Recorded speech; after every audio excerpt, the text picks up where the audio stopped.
Hello friends, मैं छोटन कुमार आप सभी को एनसीईआरटी ज्ञान हब पे स्वागत करता हूं।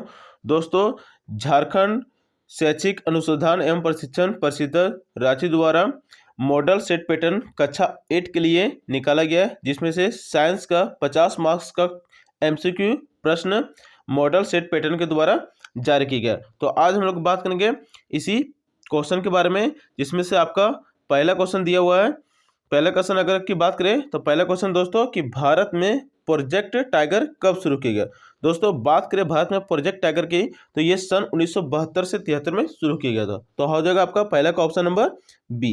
अब बात करें क्वेश्चन नंबर दूसरा क्या दोस्तों कि सर्वप्रथम कोशिका की खोज किसने की थी। दोस्तों, बात करें कोशिका था उसको सर्वप्रथम जो किसने खोज किया था वो था रॉबर्ट हुक का। ठीक है, और ये किसने किया था तो ये मृत कोशिका की खोज की थी। ठीक है, तो अब आते हैं अगले क्वेश्चन की ओर। तो क्वेश्चन नंबर 3 क्या है दोस्तों कि एक मुलायम धातु जिसे चाकू से काटा जा सकता है उसको क्या कहते हैं। तीसरा नंबर क्वेश्चन क्या है कि एक मुलायम धातु जिसे चाकू से क्या किया जा सकता है, काटा जा सकता है। तो किसको हम लोग चाकू से काट सकते हैं तो वो है सोडियम। तो हो जाएगा आपका तीसरा का ऑप्शन नंबर सी।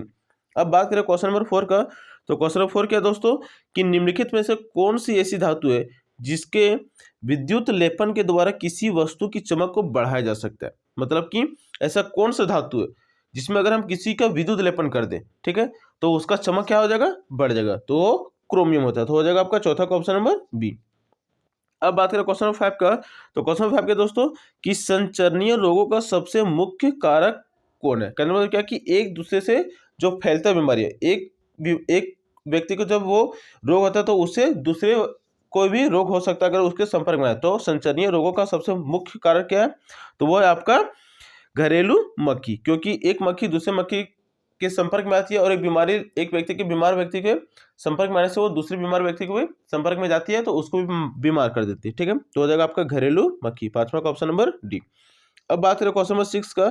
तो क्वेश्चन नंबर 6 क्या है दोस्तों कि निम्न में कौन सा जंतु जरायुज है। ठीक है, क्वेश्चन नंबर 6 क्या है कि निम्न में से कौन सा जंतु जरायुज, तो यह है आपका मनुष्य। तो हो जाएगा छठा का ऑप्शन नंबर ए। अब बात करो क्वेश्चन नंबर 7वां का। तो 7वां का नंबर क्वेश्चन क्या है कि शुष्क मौसम में बालों में कंघी करने पर वह बिखर जाता है, इसके लिए कौन सा बल उत्तरदायी है। ठीक है, क्या बोल रहा है कि बालों में अगर हम कंघी करते हैं तो बाल क्या हो जाता है, बिखर जाता है। तो इसमें कौन सा बल कार्य करता है तो करता है अस्थिर वैद्युत बल। तो हो जाएगा आपका 7वां का ऑप्शन नंबर बी। अब बात करो क्वेश्चन नंबर 8 का। तो क्वेश्चन नंबर 8 क्या है दोस्तों कि निम्न में से किस ईंधन का उष्मीय मान सबसे अधिक होता है। तो वो होता है आपका हाइड्रोजन क्या। ठीक है, जो आपका दिया लकड़ी, केरोसिन, एलपीजी और हाइड्रोजन। तो निम्न में से किस ईंधन का उष्मीय मान सबसे अधिक होता है तो वो होता है आपका लकड़ी का। तो हो जाएगा 8वां का ऑप्शन नंबर डी। ठीक है, 8वां का ऑप्शन नंबर क्या हो जाएगा आपका डी नंबर, हाइड्रोजन। ये किधर आ गया, 8वां का ऑप्शन नंबर हो जाएगा आपका डी। ठीक है, अब बात करें क्वेश्चन नंबर 9 की ओर। तो क्वेश्चन नंबर 9 क्या है दोस्तों कि इनमें से कौन सा गुणसूत्र शिशु के नर लिंग का निर्धारण करता है। ठीक है, मतलब कि नर लिंग मतलब कि जो लड़का पैदा होता है तो कौन सा शिशु एक्स वाई या एक्स एक्स या दोनों या इनमें से कोई नहीं। तो बात करें नर लिंग का तो वो एक्स वाई आपका निर्धारित करता है। ठीक है, तो हो जाएगा 9 का ऑप्शन नंबर ए। अब बात करें क्वेश्चन नंबर 10 की ओर। तो क्वेश्चन नंबर 10 क्या दोस्तों कि मानव नेत्र में वस्तु का प्रतिबिंब किस भाग पर बनता है। ये किधर आ गया, क्या बोल रहा है कि मानव नेत्र में वस्तु का प्रतिबिंब किस भाग पर आपका बनता है तो वो बनता है आपका रेटिना पर। तो हो जाएगा 10वां का ऑप्शन नंबर ए। अब बात करें क्वेश्चन नंबर 11 का। तो क्वेश्चन नंबर 11 क्या दोस्तों कि खरीफ फसल का उदाहरण है जो कि आपका दिया गेहूं, चना, आलू, धान। तो इसमें से कौन सा खरीफ फसल का उदाहरण है तो ये आपका धान। ठीक है, और बाकी हो गया आलू, चना और गेहूं, तो ये आपका रबी फसल का उदाहरण। ठीक है, अब बात करें क्वेश्चन नंबर 12 की ओर। तो क्वेश्चन नंबर 12 क्या दोस्तों कि सौर परिवार में कितने ग्रह है। ठीक है दोस्तों, बात करें सौर परिवार मतलब सौर मंडल में। तो सौर मंडल में टोटल कितने ग्रह है तो सौर मंडल में आपका टोटल 8 ग्रह है। ठीक है, जबकि पहले 9 ग्रह था लेकिन प्लूटो को हटा दिया है। ठीक है, तो अभी वर्तमान में कितने हैं 8 ग्रह का सौर मंडल है या सौर परिवार भी बोल सकते हैं। अब बात करें क्वेश्चन नंबर 13 की ओर। तो 13 नंबर क्वेश्चन क्या है कि घर्षण हमेशा, क्या बोला कि घर्षण हमेशा क्या होता है, हानिकारक होता है, लाभदायक होता है, ना हानिकारक और ना लाभदायक होता है।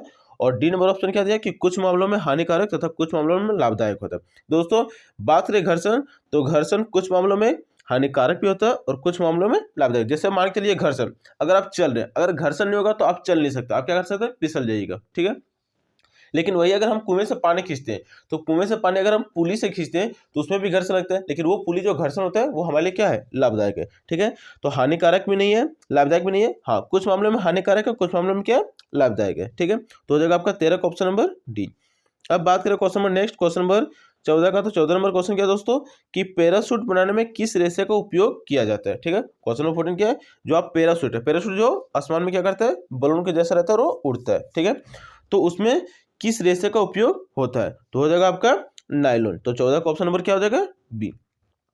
अब आते हैं क्वेश्चन नंबर 15 का। तो 15 नंबर क्वेश्चन क्या है दोस्तों कि मानव के कानों के लिए सर्वश्रेष्ठता प्राप्त क्या है, मतलब सुनने की क्षमता कितनी है, तो वो आपका है 20 हर्ट्ज से लेकर 20 के हर्ट्ज तक, या फिर बोल सकते हैं 20,000 हर्ट्ज तक। तो हो जाएगा आपका 15 का option number A is the right answer. अब बात करें नेक्स्ट क्वेश्चन, क्वेश्चन नंबर 16 की ओर। तो क्वेश्चन नंबर 16 क्या है दोस्तों कि किस यंत्र के उपयोग से भूकंप की तरंगों का रिकॉर्ड किया जाता है।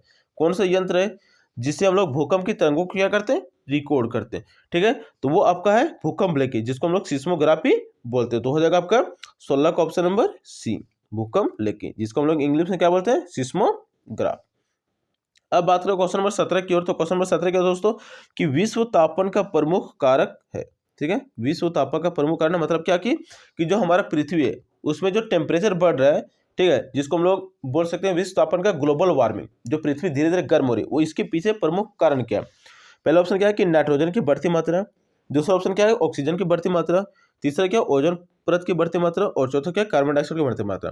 तो दोस्तों नाइट्रोजन अगर बढ़ेगा तो ऑक्सीजन फायदा रहेगा, ऑक्सीजन ज्यादा रहेगा तो लोगों को फायदा होगा, लेकिन कार्बन डाइऑक्साइड क्या है, कार्बन डाइऑक्साइड बढ़ेगा तो गर्मी ज्यादा पैदा होती है। ठीक है, तो हो जाएगा जो ग्लोबल वार्मिंग का सबसे बड़ा कारण है तो वो है कार्बन डाइऑक्साइड की बढ़ती मात्रा, क्योंकि नया नया फैक्ट्रियां खोल रही है तो जिससे कार्बन डाइऑक्साइड की मात्रा बढ़ रही है, और कार्बन डाइऑक्साइड की मात्रा बढ़ने से पृथ्वी क्या हो रही है, गर्म हो रही है। तो हो जाएगा आपका 17 का ऑप्शन नंबर डी। अब बात करें क्वेश्चन नंबर 18 का। तो क्वेश्चन नंबर 18 क्या है दोस्तों कि संकटापन प्रजाति कौन है। संकटापन मतलब जो विलुप्त होने के कगार पर है, घोड़ा, गाय, कुत्ता, बाघ। तो जाहिर सी बात है कि बाघ क्या है, संकटापन प्रजाति है। तो हो जाएगा 18 का ऑप्शन नंबर डी। अब बात करें क्वेश्चन नंबर 19 का। तो क्वेश्चन नंबर 19 क्या है दोस्तों कि जंतु कोशिका में क्या अनुपस्थित होता है। ठीक है, तो जंतु कोशिका में कोशिका भित्ति क्या रहता है, अनुपस्थित रहता है। तो हो जाएगा 19 का ऑप्शन नंबर सी। अब आते हैं अगले क्वेश्चन की ओर। तो अगला क्वेश्चन क्या है दोस्तों कि 20 नंबर कि जल के शुद्धिकरण में किस अधातु का उपयोग होता है। ठीक है, जो जल है उसको शुद्ध करने में कौन सा अधातु का उपयोग किया जाता है, तो वो आपका किया जाता है क्लोरीन का। तो हो जाएगा 20 का ऑप्शन नंबर बी, क्लोरीन से हम लोग क्या कर सकते हैं, अशुद्ध जल को शुद्ध किया जा सकता है। ठीक है, जिसको क्लोरिनाइजेशन भी बोला जाता है। अब आते हैं क्वेश्चन नंबर 21 की ओर। तो क्वेश्चन नंबर 21 क्या है कि विश्व के पहले प्रतिजैविक का नाम क्या है। तो दोस्तों वो है आपका पेनिसिलिन। विश्व का जो पहला प्रतिजैविक है उसका नाम क्या है, पेनिसिलिन। तो हो जाएगा आपका 21 का ऑप्शन नंबर डी। ठीक है, अब आते हैं अगला क्वेश्चन, क्वेश्चन नंबर 22 की ओर। तो क्वेश्चन नंबर 22 क्या दोस्तों कि पानी में हाइड्रोजन एवं ऑक्सीजन का अनुपात क्या होता है। तो दोस्तों पानी क्या बना है, H2O। ठीक है, तो पानी में हाइड्रोजन और ऑक्सीजन का अनुपात क्या होगा, तो हो जाएगा आपका 2:1। तो हो जाएगा आपका 22 का ऑप्शन नंबर ए। ठीक है, अब आते हैं question number next, question number 23 की ओर। तो क्वेश्चन नंबर 23 क्या दोस्तों कि निम्न में से किस जीव में द्विखंडन द्वारा जनन होता है। द्विखंडन मतलब टूटने से क्या होता है, वो अलग अलग, अगर ये एक पदार्थ है, अगर एक पदार्थ जैसे मान के चलो ये, अगर इसको हम तोड़ दें तो ये दो अलग अलग क्या हो जाएगा, जीव बन जाएगा। ठीक है, तो इसमें किस तरह से होता है, तो ये आता है आपका अमीबा में। तो हो जाएगा 23 का ऑप्शन नंबर सी। जैसे मान के चलिए ये अमीबा, अगर ये चलते जाते ये दो भागों में टूट गया तो ये अलग जीव बन जाता है और ये अलग जीव बन जाता है। ठीक है, तो हो जाएगा आपका 23 का ऑप्शन नंबर सी, अमीबा। ठीक है, अब आते हैं नेक्स्ट क्वेश्चन, क्वेश्चन नंबर 24 की ओर। तो क्वेश्चन नंबर 24 क्या दोस्तों कि द्रव का दबाव गहराई के बढ़ने से क्या होता है। द्रव का दबाव जो गहराई के बढ़ने से क्या होता है, घटता है, बढ़ता है, कोई प्रभाव नहीं पड़ता है, इनमें से कोई नहीं। तो दोस्तों बात करें द्रव का दबाव गहराई में जाने से क्या होता है, हमेशा बढ़ता है। ठीक है, तो हो जाएगा 24 का ऑप्शन नंबर बी। अब आता है क्वेश्चन नंबर 25 की ओर। तो क्वेश्चन नंबर 25 क्या है कि ईंधन के उष्मनीय मान का मात्रक होता है। ठीक है, ईंधन का उष्मनीय मान का मात्रक क्या होता है, तो किलो जूल पर केजी। ठीक है, तो हो जाएगा 25 का ऑप्शन नंबर सी। अब आते हैं अगला क्वेश्चन, क्वेश्चन नंबर 26। तो क्वेश्चन नंबर 26 क्या दोस्तों किसकी किशोर अवस्था की उम्र क्या है। किशोर अवस्था की उम्र क्या है, तो ये आपका 6 से 14 साल, सॉरी क्वेश्चन नंबर क्या है दोस्तों, क्वेश्चन नंबर 26 की किशोरावस्था की उम्र क्या है, तो ये आपका 11 से 19 साल की उम्र किशोरावस्था कहलाती है। ठीक है, तो हो जाएगा आपका ऑप्शन नंबर ए, 26 का हो जाएगा ए। अब आता है क्वेश्चन नंबर 27 की ओर। तो क्वेश्चन नंबर 27 क्या है कि सामान्य नेत्र के द्वारा पढ़ने के लिए सर्वाधिक सुविधाजनक दूरी कितनी है? तो ये आपका 25 सेंटीमीटर, ठीक है। तो हो जाएगा आपका 27 का ऑप्शन नंबर डी। अब आते हैं अगला क्वेश्चन, क्वेश्चन नंबर 28 की ओर। तो क्वेश्चन नंबर 28 क्या दोस्तों कि फूलों फलों एवं सब्जियों का बड़े पैमाने पर उत्पादन क्या कहलाता है? तो ये कहलाता है आपका हॉर्टिकल्चर, ठीक है। फलों सब्जियों और जो भी फूलों का उत्पादन जो बड़े पैमाने पर किया जाता है उसको बोला जाता है हॉर्टिकल्चर, ठीक है। तो हो जाएगा 28 का ऑप्शन नंबर बी। अब आता है क्वेश्चन नंबर 29 नंबर क्वेश्चन क्या कि किस तारा को प्रभात तारा अथवा सांझ तारा कहा जाता है? मतलब कि भोर तारा और संध्या तारा कहा जाता है। तो आपका शुक्र ग्रह है, तो शुक्र ग्रह को ही भोर का तारा जिसको प्रभात तारा भी बोलते हैं और संध्या तारा बोला जाता है, ठीक है। तो हो जाएगा 29 का ऑप्शन नंबर डी, शुक्र ग्रह। अब आते हैं अगले क्वेश्चन, क्वेश्चन नंबर 30 की ओर। तो क्वेश्चन नंबर 30 का दोस्तों कि किस आकृति की वस्तु पर तरल घर्षण कम होता है, ठीक है।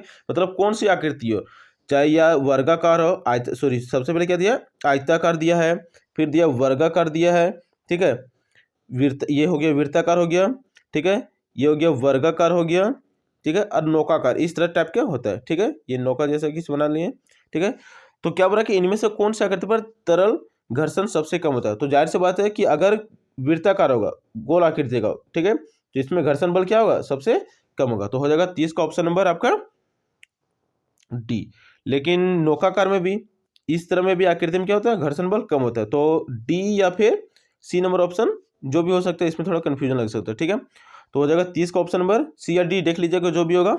अब आते हैं अगला क्वेश्चन, क्वेश्चन नंबर 31 की ओर। क्वेश्चन नंबर 31 क्या है दोस्तों कि पदार्थ जो प्राकृतिक प्रक्रिया द्वारा जीवाणु के द्वारा अपघटित होता है क्या कहलाता है? पदार्थ जो प्राकृतिक प्रक्रिया जैसे जीवाणु के द्वारा अपघटित होता है क्या कहलाता है? तो वो कहलाता है आपका जैव निम्नीकरणीय, ठीक है। तो 31 का हो जाएगा ऑप्शन नंबर ए।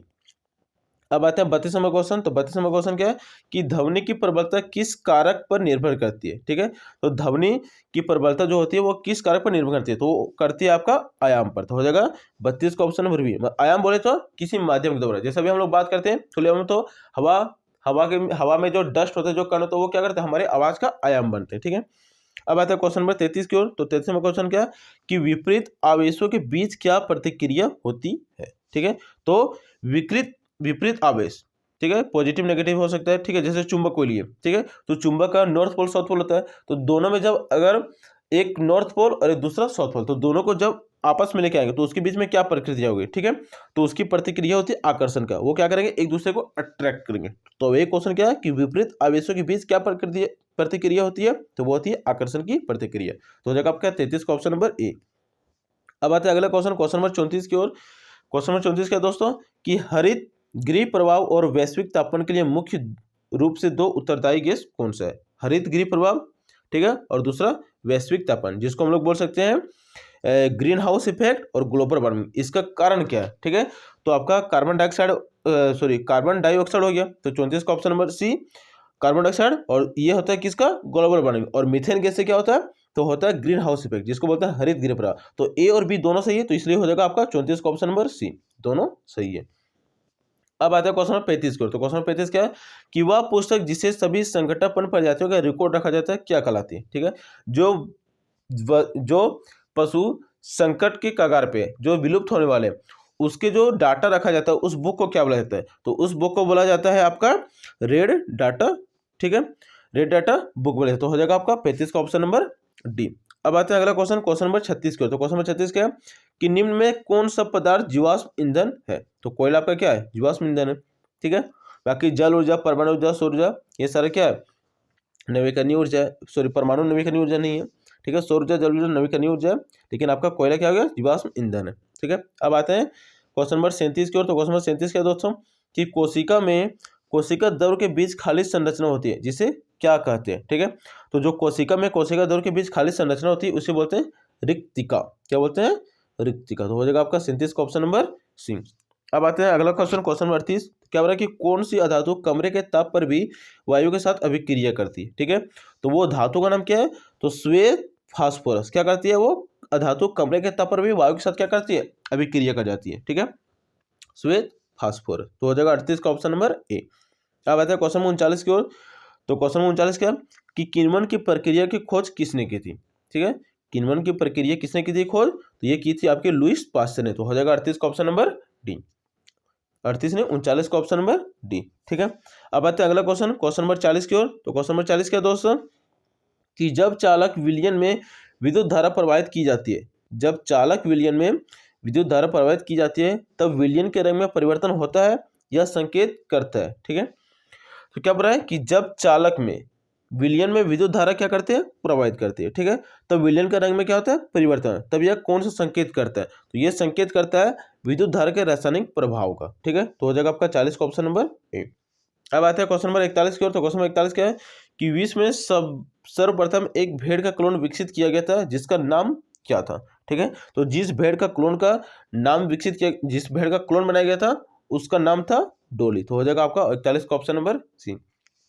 अब आता है क्वेश्चन नंबर 42 की ओर। तो 42 नंबर क्वेश्चन क्या है कि तरल है, तरल क्या है, ठोस एवं द्रव दोनों है, द्रव में गैस दोनों है, ठोस एवं गैस दोनों है, या इनमें से कोई नहीं। तो दोस्तों तरल, द्रव और गैस दोनों है। ठीक है, तो 42 का ऑप्शन नंबर हो जाएगा आपका बी।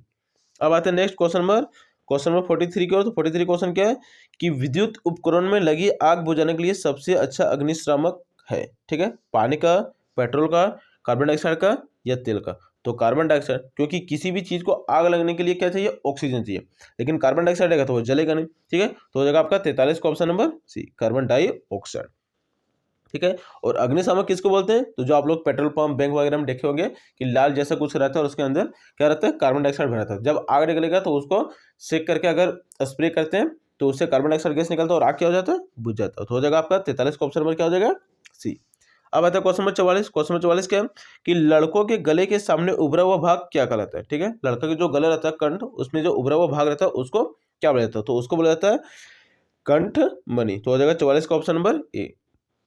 अब आता है नेक्स्ट क्वेश्चन, क्वेश्चन नंबर 45 क्या है दोस्तों कि श्वेत प्रकाश, सूर्य के प्रकाश में कितने रंग होते हैं। तो ये आप लोगों को पता होगा कि टोटल 7 रंग होते हैं। ठीक है, तो हो जाएगा 45 का ऑप्शन नंबर डी। अब आता है अगला क्वेश्चन, क्वेश्चन नंबर 46 क्या हो रहा है कि एक स्थान पर एक ही प्रकार के बड़ी मात्रा में उगाए हुए पौधों को क्या बोलते हैं। मतलब एक ही जगह पर एक ही प्रकार के बड़ी मात्रा में जो पौधे उगाए जाते हैं उसको क्या बोला जाता है, तो उसको बोला जाता है फसल। ठीक है, तो हो जाएगा 46 का ऑप्शन नंबर बी।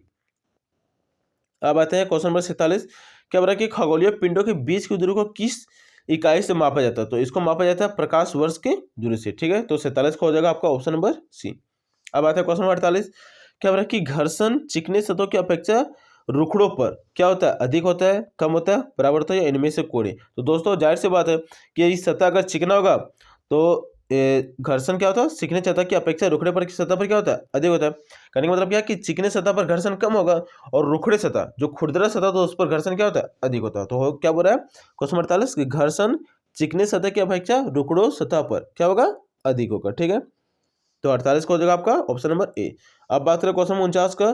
तो क्वेश्चन 49 क्या है कि निम्न में कौन प्राकृतिक बहुलक है। ठीक है, जो आपका पॉलिस्टर दिया है, सेलुलोज दिया है, एक्रोलिन दिया है, नायलॉन दिया है, तो इसमें से कौन सा बहुलक है, तो आपका सेलुलोज क्या है, आपका बहुलक है। तो 39 का ऑप्शन नंबर हो जाएगा बी। अब आते हैं क्वेश्चन नंबर 50 की ओर। तो क्वेश्चन नंबर 50 क्या है कि जो ध्वनि सुनने में अप्रिय लगती उसे क्या बोलेंगे। ठीक है, सुरीली ध्वनि तो बोलेंगे नहीं, संगीत तो बोलेंगे नहीं, सुगंध तो बोलेंगे नहीं, तो बोलेंगे क्या, तो बोलेंगे आपका सुर। ठीक है, तो हो जाएगा आपका 50 का ऑप्शन नंबर सी। तो दोस्तों आज के लिए इतना ही, मिलते हैं नेक्स्ट वीडियो में। ऐसे ही और शानदार वीडियो देखने के लिए, जानने के लिए हमारे यूट्यूब चैनल एनसीईआरटी ज्ञान हब को सब्सक्राइब कर लें।